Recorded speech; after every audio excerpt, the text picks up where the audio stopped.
Alan was a young man who wanted to be successful, rich, and respected. But no matter how hard he worked, he felt tired, lost, and unhappy. One day, he heard of an old monk who lived on top of a mountain, a man known for his wisdom and peace. Alan decided to find him. After a long climb, Alan reached the top. The monk sat silently beside a small waterfall, feeding birds. "Master, I work hard every day. I try to be successful, but I feel empty inside. Please, teach me how to live happily." "I will, Alan, but first I'll give you 3 gifts of life. If you understand them, you'll never feel lost again." Monk holding a mirror. "The first gift is this mirror. Look into it every morning, not to check your face, but to check your heart." "To check my heart?" "Yes, ask yourself, am I kind today? Am I honest? Am I thankful?" The world outside is only a reflection of what you carry inside. If your heart is clear, your life will shine, just like your face in this mirror. Monk picking up a small stone. "The second gift is this stone.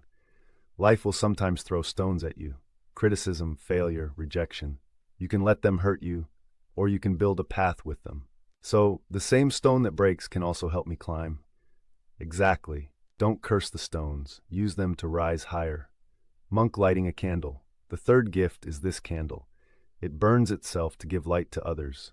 When you help people, share knowledge, spread kindness, your light multiplies. You don't lose anything. You just make the world brighter. So true light comes when we give, not when we take." Yes, my son. When your heart is pure like a mirror, strong like a stone, and kind like a candle, life itself becomes a blessing. Alan bowed to the monk and returned home. From that day, he looked into the mirror each morning, not for his face, but for his heart. He turned every failure into a stepping stone. And wherever he went, he spread kindness and light. He finally understood, success is not about what you have, it's about who you become. Life gives us challenges not to break us, but to teach us.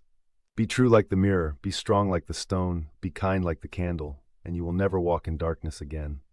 Moral: true success is not measured by money or fame, but by kindness, strength, and honesty. When you reflect goodness, rise from challenges, and light up others' lives, you find real happiness.